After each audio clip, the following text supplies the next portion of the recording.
Hi everybody, it's Nina here at Baby Chick, and I haven't been on Facebook Live in a while, so I wanted to get on and say hi to everybody and actually talk about something that I've been having a lot of my clients here at Baby Chick and my other company, Bassett Baby Planning, asking me, and it's about how do I have a better or faster labor, because I work with a lot of expecting moms, so they're wondering, what is it that I can do to make my experience better? Are there any tips, anything that I can just make it easier on myself? And the surprising thing is that there are some things that you guys can do to have a easier and potentially a faster birth. So I actually wrote a blog post about it last week, and I just figured that being able to have a conversation with y'all and go over it a little bit, and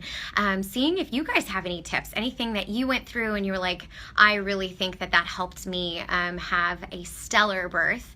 I would love to hear, because I think that so many times women are wanting to share their war stories about their labors and births, and those are valid and real, but it's also nice to hear some positive stories and some positive things. So I thought I'd be able to kind of share a little bit more about what I've experienced, because I personally have gone to over 200 labor and deliveries, and that includes, home births, birth center births, but really the majority, like 98% of my clients, have their babies in a hospital.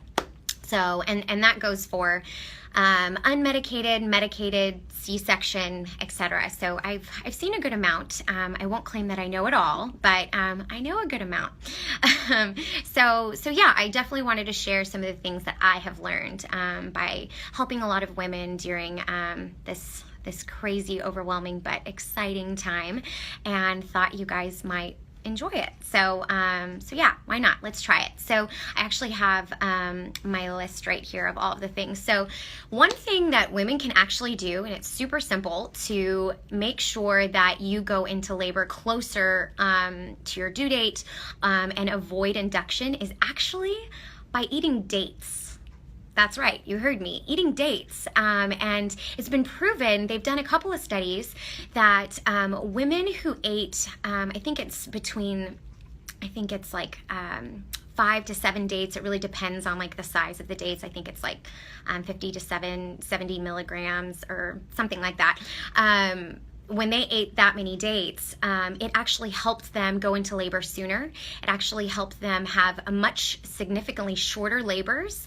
And it also, not only that, it helped them with postpartum bleeding. It actually lessened the chances of postpartum hemorrhage, which was huge. So we've discovered that dates actually have an oxytocin-like effect on our bodies. So if you're really trying to avoid being induced, which a lot of my clients have had to go through inductions, and they are hard. They are tough. Pitocin is no joke. So if you can try and stay away from, being induced, of course, if you have to be induced and it's medically necessary, then absolutely you need to do that for you and your baby. That's really important.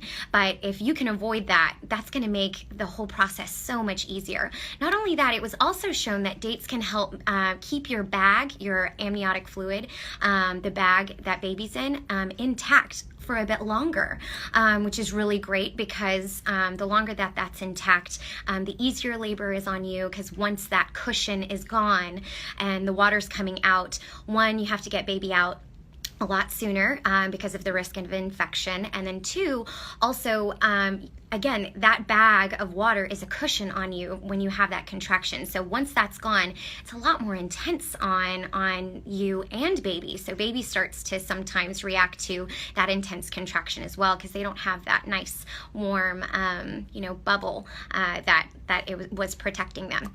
And you said it's true, I ate pineapple and date smoothies and went into labor a little early. That's awesome. Thanks so much for sharing your story.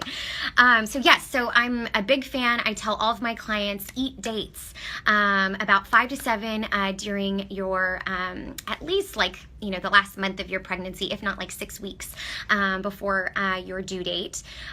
So yeah, definitely give it a try. I highly recommend it. Some of the women, I mean, their labors have been so much faster. So I'm a believer. So that's one of the things. So number 2, I would say, is get active and do squats. Strengthen those legs, ladies. The women that I've worked with that were regularly working out and doing something active, they were able to go into labor. They were, I guess, less of them needed to be induced. A lot of them were able to go into labor on their own. But not only that, they were also able to handle labor better because they have put their bodies through so much with working out. So they were able to handle those contractions a lot better. So it was easier on them. And not only that, when you're working out, it sounds terrible to say this, but it kind of puts your baby in some type of distress when you're working out. And so and not that you're hurting your baby, you're not. It's just, it also prepares your baby for what to expect during labor. So it actually has shown that women who worked out during their pregnancies, their babies tolerated labor a lot easier too. So again, reducing that risk of more medical interventions because as I've learned, and a lot of medical professionals have learned, is that, once you do one intervention, more than likely you're going to need another one and another one and another one. So the more that you can kind of, slow those down a little bit, not having so many interventions, like breaking your water or needing to be induced. Again, if it's medically necessary, then absolutely. But if you can avoid it, your labor is going to be so much easier for you and your baby. So definitely, and strengthen your legs. People, oh my gosh, squats. I mean, I think Ina May said it best. If you do 300 squats a day, you're going to have a fast labor. So I truly believe that. Women who have really strong legs, and that they then are able to be upright a lot longer during their labor, and because the more active you are in labor, rather than just laying down, the faster that things can go.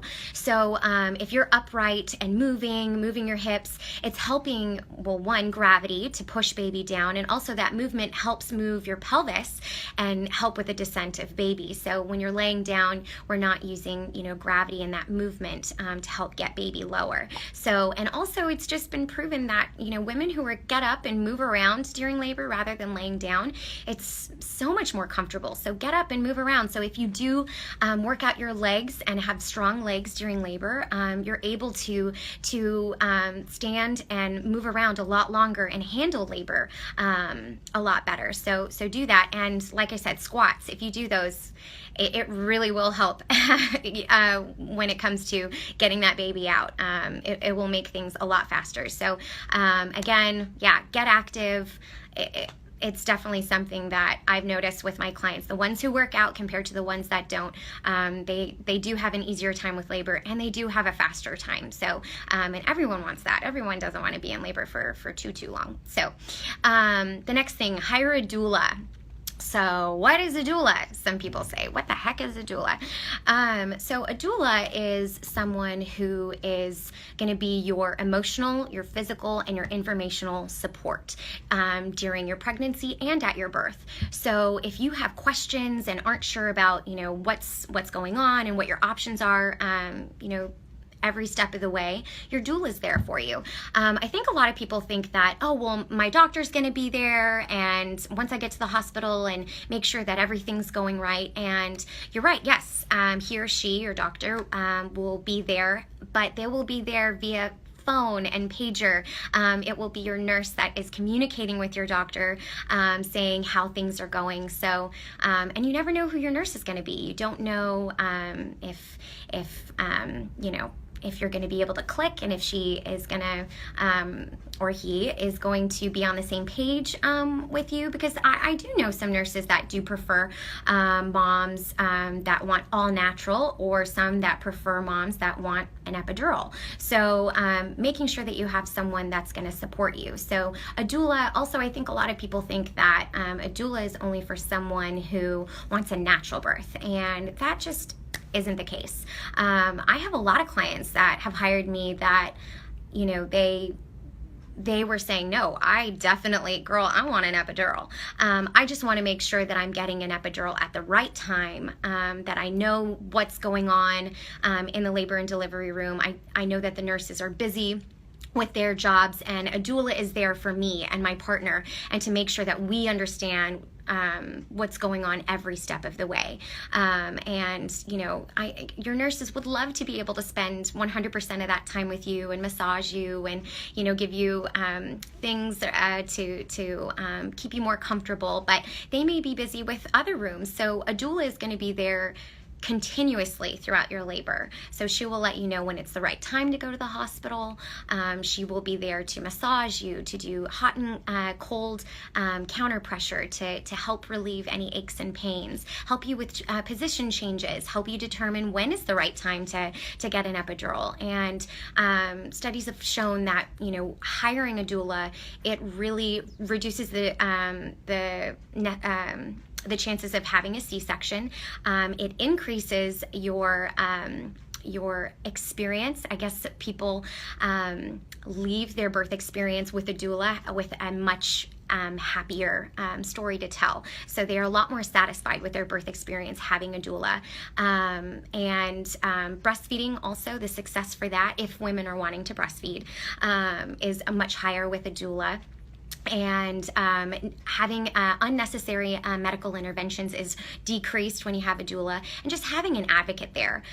So having a doula will really make it easier for you, because all you then have to worry about is going through labor and handling it, but because someone can be your advocate and knows exactly what you want and can be that voice for you. So I highly recommend a doula.